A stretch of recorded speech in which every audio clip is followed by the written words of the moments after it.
welcome to Growth Hackers. This is the show where we talk about how you use digital technology to grow your business, irrespective of whether you're a large corporation or a small business operating on the street corner. There are lots of ways in which you can use the technologies that are available for free or hardly any money to actually get the word out about how great you are at what you do. One of the things we're going to start with, particularly because when people think digital, they think Facebook. We're going to talk a little bit about Facebook today. It's a huge subject and we're not going to be able to cover it all today, but over the coming weeks we will talk to various people who can give us insights to different angles and different aspects of how you might be able to use Facebook to grow your business. The key to Facebook really is to understand that these days it's a media platform. It is not a place where you go to have conversations with your customers. It was a few years ago, but not anymore. Today it's become one of those places where friends go to talk to friends, and if you want to be part of that, you need to be friends with your customers. I'd like to introduce you, my first guest on the show is Charmaine Claessens, who's head of marketing at Total Sports. She knows a lot about marketing. She's been around for a very long time in the digital space, and I think you'll probably find she has some insights that might be very, very useful to you. Charmaine, hi. Hi, thank you for having me. It's a pleasure. Nice to have you on the show. Tell me a little bit about how you use Facebook in the big picture of big brands like Total Sports. I think that Facebook, to your earlier comment, is a channel, and I think it's very important to first and foremost understand your customer and understand your brand, and then look at how you can use Facebook to tell stories around your brand and to get your customer to interact with your brand.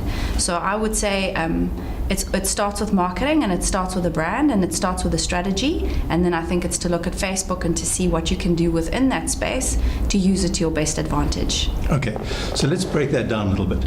You say it starts with marketing. What do you mean by that? I think the important thing is that with anything, you've got to understand what your goal is. So I think using Facebook without a goal becomes quite a difficult task, and Facebook might not give you what you want. So I think it's always important to go back and ask yourself a couple of questions. What is my brand about? What do I want the consumer to see when they interact with my brand? What am I trying to achieve? Do I want people to follow my page? Do I want to share information with them? Am I trying to get them to buy a product? So I think one's really got to stop and think about all of those things before you start marketing on Facebook. Okay. And you say it's about telling stories. Can you give me an example of what you mean by that? Sure. You described earlier that Facebook is a space for people to connect with their families and their friends, and it's quite a social space. I think a lot of brands go into Facebook and they use it as a space so that they put their product out there with hard pricing, and they really try and push that in the consumer's face. I think that Facebook can have a role to play in that, but I think it's important to engage with the consumer in a way that would resonate with them. So sport is a really, really easy way. This year we've got the Football World Cup in Russia, so there's a great opportunity to tell stories around the love of soccer, how much you support your team, who's your favorite player, the road that they kind of took to get to the team, and all of those things are things that consumers are really looking to engage with. And then in that you have opportunity to put your brand into that space to make it more relevant to the consumer. Okay. So in order to do that, you need to understand what matters to your consumer, like what makes their heart beat a little bit faster. Yes. Okay. In the sports space, that's obviously quite an easy thing to do, because if you're a soccer fan, you're crazy about soccer. How would a small business that actually doesn't have that kind of lead into their business start telling stories? Say, for example, you own a restaurant.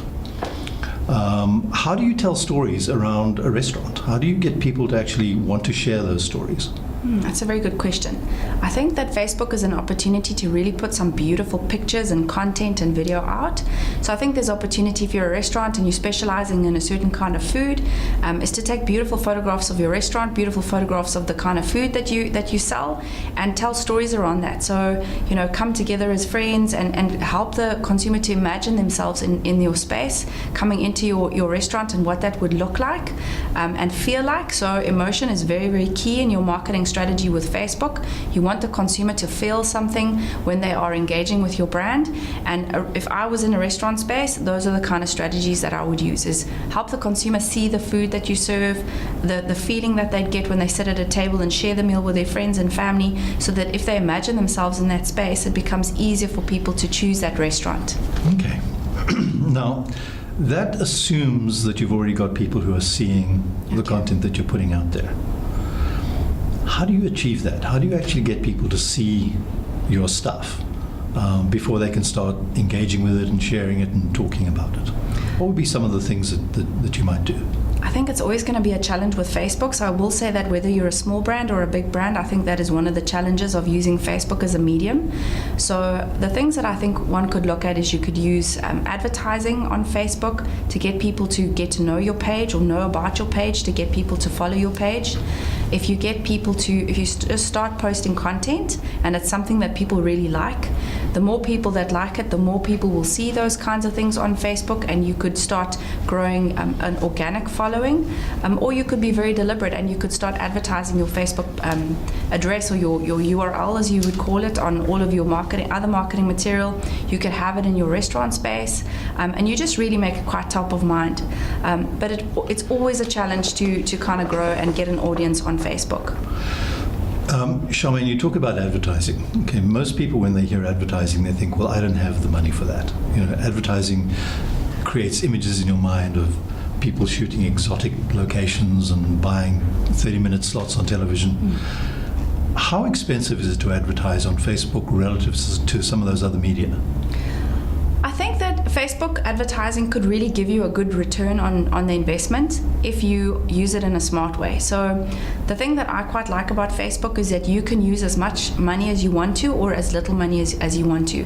And Facebook the advertising tool on Facebook gives you the opportunity to target different sets of consumers. So you could target young consumers, older consumers, men, women, whichever kind of segment you want to look at from a consumer set, and you can spend as much money as what you want. So we've seen return on campaigns with very little money. If the content is relevant, it would really give you a good opportunity.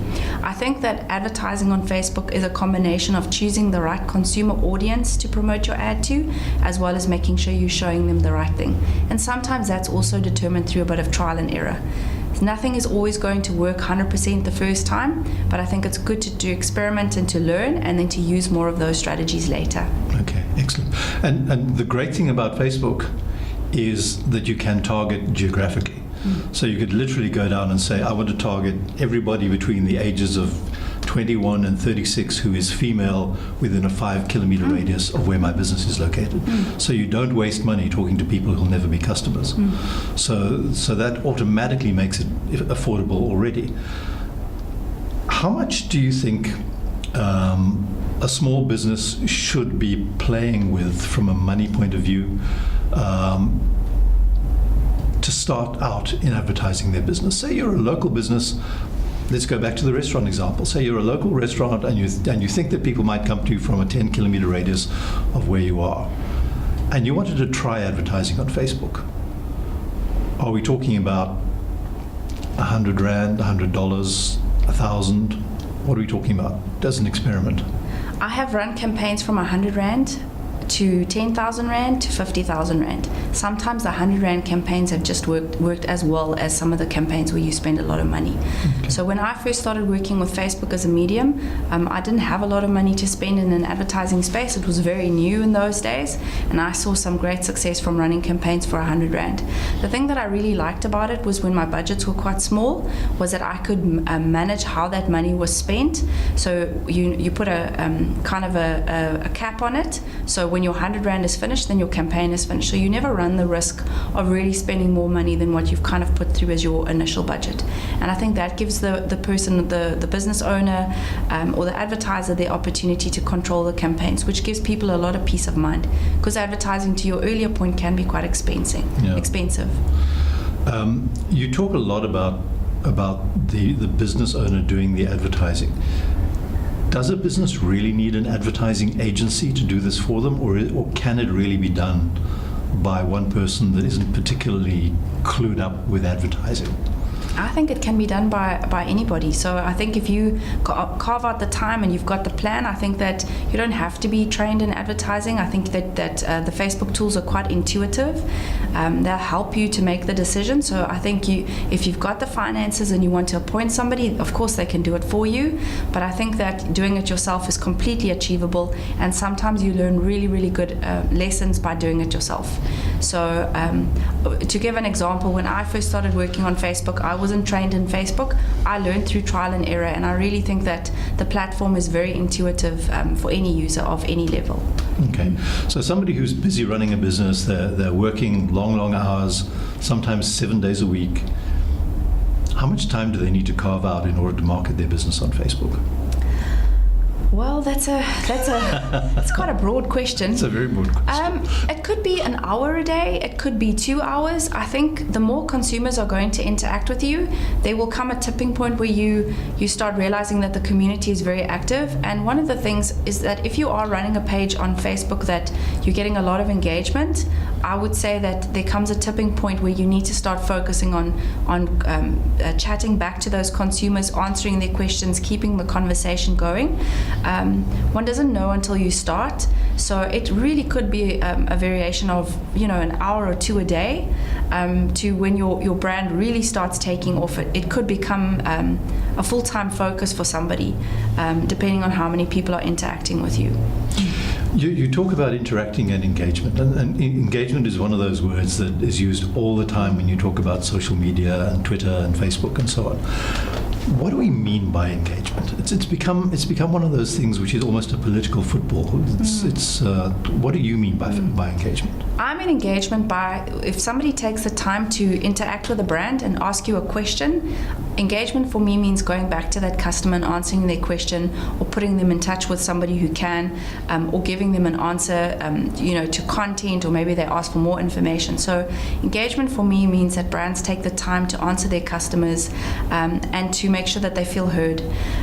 In today's marketing, it's very hard to get people to spend any amount of attention on a brand. So I think it's very important that if somebody's taken the time to reach out, to compliment, or even give an experience that they didn't enjoy, I think it's very important for a brand to acknowledge that and to go back to the customer with some sort of a response. So for me, that's what engagement would look like. Okay.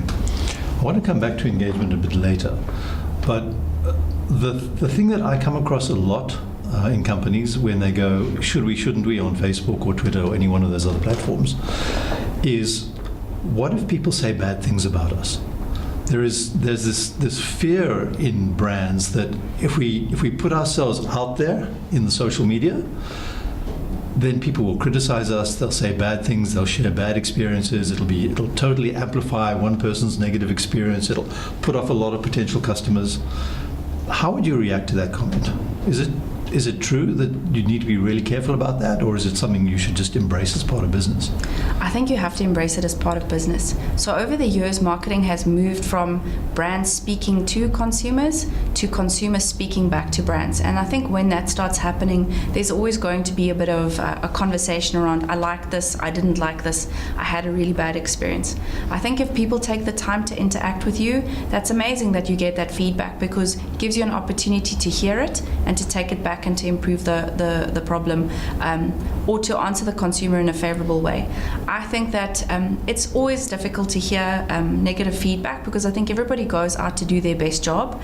But in my experience, there's a way that you can handle it, that it could turn into a positive consumer experience, and in turn you learn something valuable that you can take back and you can make your brand better. So I think it is always a little bit of a challenging thing to experience. I've dealt with a couple of hairy situations in the past, and you are acting on behalf of a brand, particularly, and if it's your own brand, you want to turn it, make it a favorable outcome. And I think it is going to be a little bit of trial and error, but I think it's part of business today. You have to embrace the negative with the good. They say that the way you handle a complaint really determines whether or not it turns into a problem. And a lot of brands just ignore complaints. They go, well, I hope you'll go away, I'm not going to even respond to that. And that's when it becomes an issue and people start getting aggravated, because in many instances they don't want the problem solved, they just want to be acknowledged. Yes. They just want somebody to say, yes, I hear you, and we know we messed up, but we're going to try and work on it. And that's all they want. But if you just ignore them or you fight back at them, it turns into something really nasty. And that's when your social media becomes a problem. Yes. Because they can round up a posse of people who start yelling at you as well, which you really don't want to have happen. And also, if something negative happens, what you don't want to do is delete the post. You want to acknowledge it and treat it out in the open. I've seen many instances where people have tried to delete posts, but you can screen grab a post and then it gets shared in a completely separate conversation, which then becomes very difficult for a brand to manage. So I agree with you. I think you should just deal with it and apologize. If you've done something wrong, apologize and acknowledge to the consumer and try to turn it into a positive. Yeah. To be seen, to be caring is kind of important. Yes. Okay. So coming back to engagement. All right. Recently we've had Mark Zuckerberg, who in my view is one of the most tone-deaf CEOs on the planet. He doesn't listen to what's going on around him and he tends to not react. But he's actually started changing things. He stood up and he said, I'm going to fix Facebook. When he said he's going to fix Facebook, what he really means is that they're starting to see their revenues slow down in growth. They're starting to see the usage of the platform slow down in growth.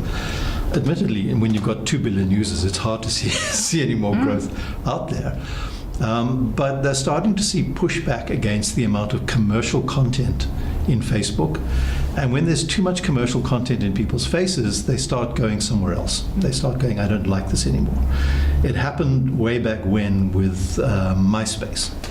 The moment Fox bought MySpace and started flooding it with advertising, everybody just abandoned it by the millions and moved onto Facebook where there was no advertising. So I guess there's a sensitivity to how vulnerable the business is to that herd mentality. And what he has said he is going to do, if you read between the lines and talk to some of the people at Facebook, what he said he's going to do is he's going to start removing the presence of brands in people's news feeds, even more than they have done over the past 3 years, to the point where you're hardly going to see any brand content in your news feed if you don't want to see it. What's the impact of that going to be on marketers? I mean, we've had this whole industry built up called content marketing, where you've got agencies that produce content, you've got all this kind of stuff going on, and suddenly Facebook turns around, well, not suddenly, because up until a year ago you only had about 2% of your fans ever seeing anything that you posted. But Facebook turning around and saying we are going to radically reduce the amount of organic brand content that appears in your news feed, and we're going to amplify the amount of stuff from friends and family, stuff that is generating conversation, because that's what you want to be on Facebook for. You don't want to be on Facebook to watch another commercial video. How do you react to that as a marketer? I think that Facebook has always been a borrowed platform. So I think as a marketer, you've always got to acknowledge that Facebook changes its algorithms all the time. So to your earlier point, 2% of your followers actually see the content. I think marketers need to be aware that Facebook is always going to change. So what Mark Zuckerberg is doing now is a radical change. And I think the challenge for brands becomes to be relevant. And I think, if your feeds, it's all this content that you're posting takes a lot of work and it's not really giving you the return on investment. I think marketers have to stop and think about whether Facebook is still the right channel for them. If they're going to take up the challenge and they're going to try and be more relevant, or if they need to start acknowledging that Facebook might not be the best channel for them to use anymore, and they might need to start looking for different opportunities. I think that people are still going to use influencers quite a bit. I think they're going to try and sneak their brands into stories, that celebrities are use the brands or find a way to do video content in a creative way. I think it's always going to be a little bit of a challenge to work with Facebook, but it is quite a radical one, and I think brands must understand that their whole content strategy cannot just be about Facebook. They've got to learn how to move where the consumers are moving. So when we talk about content that is engaging, we assume that we understand our customer because we talk to our customer. A small business has a big advantage over a big brand because you're face to face with your customer all the time, so you do have a much more intimate understanding of what they respond to and what resonates with them. What are the types of content that on Facebook particularly are going to resonate. We saw an upsurge in the importance of video, which was then, I think, badly abused by brands. So people got flooded with video, which started chewing into their data on their phones. And that passive viewing of video actually leads to a negative experience rather than positive experience. So canned video is a questionable thing right now, unless the content is incredibly compelling. What about live video? Because Facebook now has the capability, as does Twitter for that matter, of broadcasting live video. Is that something which you would encourage, or is it something you need to be very careful of because you can't control it? I think you've got to make that decision based on what your product is. And I would say that with anything like that, how sustainable is it? So I've seen a lot of people attempt live video, and some of it really isn't quality. Yeah. And again, to your earlier point, if video isn't compelling, nobody's going to watch it. Yeah. So I think live video can definitely play a role if there's something interesting happening, or there's something that would add value to the consumer or pique their interest. I think that you can use all of the tools available, but just make sure that it's relevant to the consumer. But again, I've seen live video done very badly. So I think one needs to go into that with your eyes open, and understand what you want to use it for. Okay, how do you know if it's working? I mean, testing is easy. You can try stuff. But how do you know whether or not it's actually resonating or achieving anything for you? I think that's a very good point. I like this expression, which is quite corny, but I think it's an important one, is you can't hit the target if you can't see it. So I think that's one of the things that when you're starting out and you're looking at your social media strategy as a small business owner, is what do you want to achieve? So if it's important to you to grow a big page and have many followers, then how many followers do you want to see? How many shares do you want of some of the content? And how many comments do you want? And if you kind of set those numbers out and you go back and you look at your live video, ask yourself the question, did it add any value? Did you get more followers? Did you get more people sharing your page? Did you get people asking you for information? And if it didn't, then I would argue that maybe live video is not the best route for you to use on Facebook. So I think it's important to understand success and what you want to achieve. Okay, all right. In closing then, I'm going to put you on the spot and say, Okay. Give me a handful of must-dos for anybody that's never used Facebook to market a small business before. What are the handful of things that will get them going and moving in the right direction? A plan, a marketing plan. How frequently do you want to talk on Facebook? What do you want to talk about? And how are you going to do that? Are you going to write something? Are you going to put an image in there? Are you going to post a link to your website?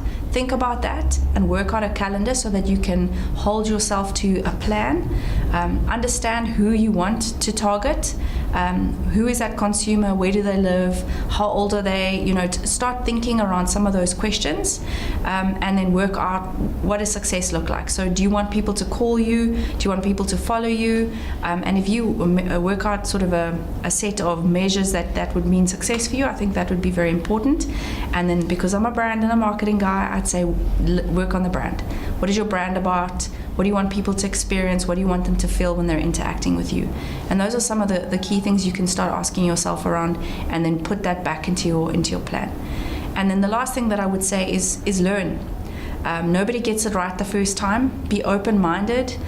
Go in, test, experiment, and don't be afraid to change tactics. If things don't work, you can go back to the drawing board and you can try something different. Charmaine, thank you very much. It's been really interesting talking to you. Thank you. I think you've opened up a whole bunch of areas for further discussion, which we'll probably tackle on future shows, and I hope we can invite you along to another show at some stage in the future. Just in closing then, I'd just like to say thank you to everybody for watching the show. Growth Hackers is going to be your show, so please stay in touch with us on the website. Let us know what your concerns are, the sort of things that you want to talk about, any questions that you've got. We'll find time in future shows to try and tackle some of those. And otherwise, good luck with getting out there and trying the new tools. Don't be afraid to do it. They don't bite. Thank you. Bye-bye.